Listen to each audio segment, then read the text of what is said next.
वादी अस्तूर पाकिस्तान के गिलित बल्तिस्तान रीजन में वाक़ एक खूबसूरत वादी है और ये वादी गिलित बल्तिस्तान की सबसे खूबसूरत वादी शुमार की जाती है। बुलंद बाला पहाड़, लश ग्रीन मिडोज़, खूबसूरत बहते दरिया और नाले, मुख्तलिफ रंगों की झीलें, ऊंचाई से गिरती आबशारें, घने जंगलात और साफ़ सुथरे पानी के चश्मे इस वादी का हुस्न है। आज की इस वीडियो में मैं आपको दिखाने वाला हूँ अस्तूर के 10 फेमस सयाहती मकामात और इन मकामात तक पहुँचने की तमाम तर डिटेल्स और यहाँ के तमाम तर खूबसूरत मनाजिर आपको दिखाने जा रहा हूँ। इन टॉप 10 प्लेसेस की अलग अलग वीडियोस भी मैं बना चुका हूँ, लिंक डिस्क्रिप्शन में दे दूंगा, वहाँ से आप इजीली देख सकते हैं। तो यहाँ पे हम बात करते हैं, सबसे पहले नंबर पर आता है मिनीमरग। मिनीमरग अस्तूर का सबसे खूबसूरत एरिया है और ये एक दिलकश टूरिस्ट अट्रैक्शन के तौर पर उभर रहा है। कई सालों से मिनीमरग जाने के लिए आर्मी की परमिशन की ज़रूरत पड़ती थी, मगर इस साल मतलब 2023 में आप बगैर परमिशन के इस जन्नत नज़ीर इलाके का विजिट कर सकते हैं। ट्रांसपोर्टेशन और एकोमोडेशन की बात करें तो बाई रोड अस्तूर पहुंचने के बाद 4x4 गाड़ी ही आपको मिनीमरग पहुंचा सकती है। अगर रोड कंडीशन सही है, सिमेटेड है, मगर आर्मी यहाँ 4x2 गाड़ी या 125 बाइक अलाउ नहीं करती। इस इलाके में आप नाइट स्टे भी कर सकते हैं। दूसरे नंबर पर आता है दुमैल और यहाँ पे एक खूबसूरत झील है जिसका नाम है दुमैल रेनबो लेक और इस इलाके तक पहुंचने के लिए मिनीमरग से तकरीबन 40 मिनट की मसाफत तय करनी पड़ती है। बेसिकली दुमैल मिनीमरग का ही एक विलेज है और आप मिनीमरग से दुमैल ट्रेवल करते हुए दिलकश मनाजिर से महसूस हो सकते हैं। मिनीमरग और दुमैल के दरमियान कुछ गाँव जिनमें सारे लकड़ी से बने घर मौजूद हैं और ये मुनफरिद गाँव इस एरिया को सयाहों के लिए अपीलिंग बना देते हैं। इसके अलावा दुमैल जाते हुए घने जंगलात, पहाड़ों से बहता हुआ साफ पानी, साफ सुथरे बहते नाले और सब्ज मैदानों का दीदार किया जा सकता है। दुमैल पहुंच के रेनबो लेक और क्रिस्टल लेक देख के टूरिस्ट दुनिया बुला बैठते हैं। लश ग्रीन माउंटेन और जंगलात दुमैल की खूबसूरती पे चार चांद लगा देते हैं।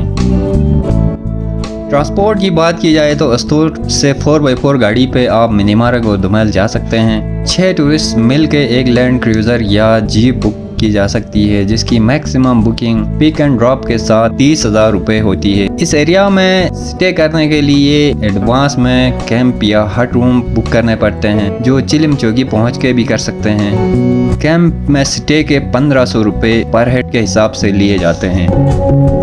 समर में मिनीमरग और दुमैल के अंदर टूरिस्ट का रश पीक पे होता है, इसलिए ज़रूरी है कि स्टे के लिए एडवांस बुकिंग की जाए।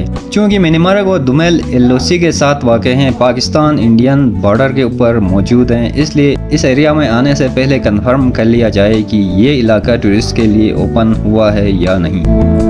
2022 और 2023 में यहाँ टूरिस्ट को अलाउ किया गया है और अब नेक्स्ट सीज़न में आर्मी की पॉलिसी के मुताबिक इस एरिया का विजिट किया जा सकेगा।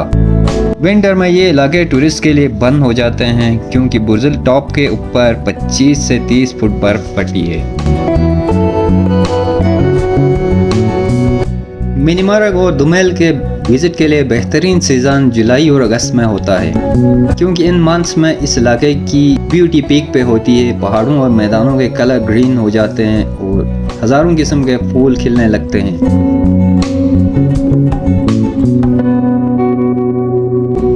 2 साल पहले तक मिनीमरग और दुमैल सयाहों की नज़रों से ओझल थे।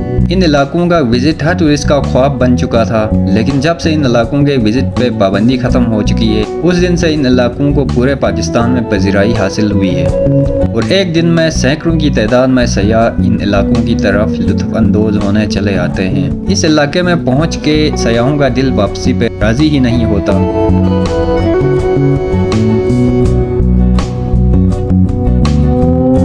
मिनीमरग और दुमैल से मुशाबिहत रखने वाला एक और इलाका अस्तूर में काला पानी के नाम से मौजूद है। उसका व्यू और डिटेल में आगे जाके बताऊंगा। अब आता है तीसरे नंबर पे दिवसई national park. दिवसई national park Skardu और अस्तूर के बीच में वाक़ है। ये एरिया दुनिया का दूसरा हाईएस्ट प्लेटो शुमार किया जाता है। शोसल लेक बड़ा पानी, छोटा पानी, लश ग्रीन मेडोज, मुख्तलिफ किस्म के जंगली फूलों की वजह से दिवसई मशहूर है। दिवसई को रूफ ऑफ द वर्ल्ड भी कहा जाता है। यहाँ आकर वाकई लगता है कि दुनिया की छत के ऊपर आए हूँ। श्रोसल लेक में गर्मियों के मौसम में सयाहों का रश उरूज पे होता है। अस्तोर से श्रोसल लेक तक का डिस्टेंस 69 किलोमीटर, जबकि सिकार्दू से श्रोसल लेक तक का फासला 82 किलोमीटर है। अगर आप बाई एयर आ रहे हैं तो सिकार्दू से दिवसई और बाई रोड आए तो अस्तोर से दिवसई इजी एक्सेस कर सकते हैं। अस्तोर से दिवसई की बुकिंग बड़ी गाड़ी में 15 से 20 हज़ार, जबकि सिकार्दू से 25 से 30 हज़ार रुपए लिए जाते हैं। नंबर 4, काला पानी। काला पानी को गिलित बल्तिस्तान का मिनी स्विट्जरलैंड भी कहा जाता है। इस एरिया की तरफ रोड फैसिलिटी कुछ खास न होने की वजह से कम ही टूरिस्ट जा सकते हैं। अस्तोर से तकरीबन 4 घंटे की मसाफत पे वाक़ काला पानी सरसब्ज़ व शादाब पहाड़ों से बहती नदियों, खूबसूरत दरिया, मुख्तलिफ कीमती जड़ी बूटियों, मैदानों और डहलवानों में खुशनुमा फूलों और साफ़ सुथरे नालों की वजह से काफ़ी मशहूर है। काला पानी की तरफ 4x4 गाड़ी पे जा सकते हैं या बाइक पे, क्योंकि रोड मेटल ना होने की वजह से छोटी गाड़ी ले जाना सही नहीं होगा। इस एरिया में अक्सर गर्मियों में अस्तोर के लोकल अपनी माल मवेशी लेके जाते हैं और यहाँ कुछ लोग तो 3 से 4 माह गुजार भी लेते हैं। एकोमोडेशन के लिए यहाँ आप कैंपिंग गियर के साथ आ सकते हैं और कैंपिंग कर सकते हैं, जबकि 1-2 कैंप होटल्स भी मौजूद हैं जहाँ आप कैंप्स में नाइट स्टे कर सकते हैं। काला पानी के एंड पे मोमो दास के नाम से एक खुला मैदान है। उस खुले मैदान के साथ एक टॉप है जिसको क्रॉस करने के बाद आप मिनीमार्ग कामरी तक रसाई हासिल कर सकते हैं। कुछ बाइकर्स अपनी बाइक लेकर इस रोड से होते हुए कमरी पहुंच जाते हैं और कुछ लोग हाइकिंग करके भी इस एरिया को क्रॉस करने के बाद कमरी पहुंच जाते हैं। इन तमाम एरियाज़ की डिटेल्ड वीडियोस टॉप 10 प्लेलिस्ट में पड़ी हुई हैं। मैं लिंक डिस्क्रिप्शन में दे दूंगा, वहां से अलग अलग एरियाज़ की वीडियोस आप देख सकते हैं। Number 5, shoulder top. Shoulder top Astore को केल के ज़रिए कश्मीर से मिलाता है। अस्तोर अटू पहुँच के स्ट्रेट ट्रेवल करते जाएंगे तो मीर मलिक विलेज के पुरौनक मनाजिर को एंजॉय करते हुए आप शोदास पहुँच जाते हैं। वहाँ से आगे शोल्डर टॉप स्टार्ट होता है। शोल्डर टॉप की तरफ सारा ऑफ रोड है और 4x4 गाड़ी ही आपको वहाँ तक पहुँचा सकती है।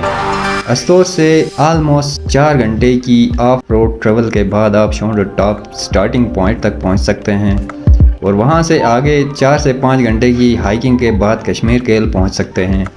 इस एरिया में भी अभी तक कोई होटल या कैंप होटल नहीं, आप कैंपिंग करके नाइट स्टे कर सकते हैं और खाने पीने का इंतज़ाम खुद ही कर सकते हैं। नंबर 6, नांगा पर्वत तरिशिंग वैली। बेसिकली नांगा पर्वत की 2 मेन फेसेस हैं। क्लाइमर्स इन्हीं 2 जगहों से नांगा पर्वत को सबमिट करते हैं, एक फेरी मेडोज और दूसरी रुपल फेस। नांगा पर्वत के दामन में मौजूद तरिशिंग वैली से नांगा पर्वत को आप करीब से देख सकते हैं।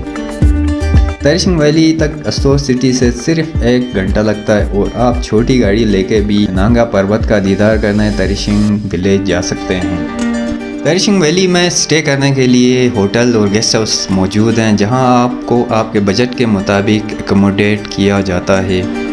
तरिशिंग विलेज भी एक टूरिस्ट अट्रैक्शन है और ये एक खूबसूरत गाँव है जो कि नांगा पर्वत के दामन में वाक़ है। Number 7, Rupal valley. Rupal valley या रुपल विलेज नांगा पर्वत के साथ मुल्हिका गाँव है और तरिशिंग पहुँच के 20 मिनट की मसाफत तय करने के बाद आप रुपल विलेज पहुँच सकते हैं। रुपल विलेज से 1 घंटे की ट्रैकिंग के बाद आप नांगा पर्वत बेस कैंप तक जा सकते हैं। रुपल में अभी तक कोई होटल या गेस्ट हाउस नहीं बनाया गया है, अलबत्ता आप रुपल से वापसी पे तरिशिंग में होटल और गेस्ट हाउस मौजूद है, वहाँ पे स्टे कर सकते हैं।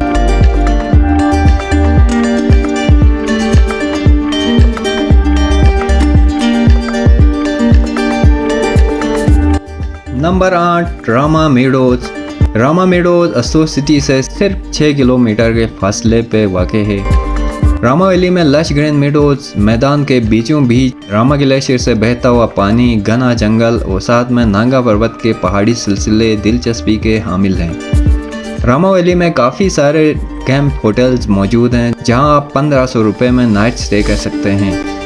जबकि PTDC जो कि गवर्नमेंट ऑफ पाकिस्तान के अंडर है, पिछले कई सालों से बंद पड़ा हुआ है। रामा मेडोज के रोड के हवाले से बात करें तो यहाँ पे 4x4 गाड़ी हो तो बेहतर है। छोटी गाड़ियाँ भी लेके टूरिस्ट यहाँ का विजिट करने चले जाते हैं। छोटी गाड़ियाँ एहतियात के साथ लाई जाएं तो ला सकते हैं।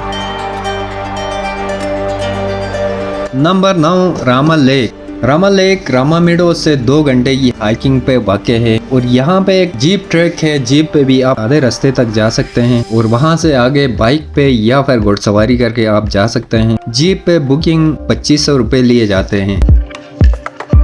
नंबर 10, अल्लाह वाली लेक। अल्लाह वाली लेक अस्तोर से तकरीबन 45 मिनट की मसाफत पे कुटुमसर वैली में वाक़ है और इस झील में पहाड़ों की चोटियों से देखने पे अल्लाह का नाम आपको नज़र आएगा। यहाँ पे भी काफ़ी सारे टूरिस्ट आते हैं।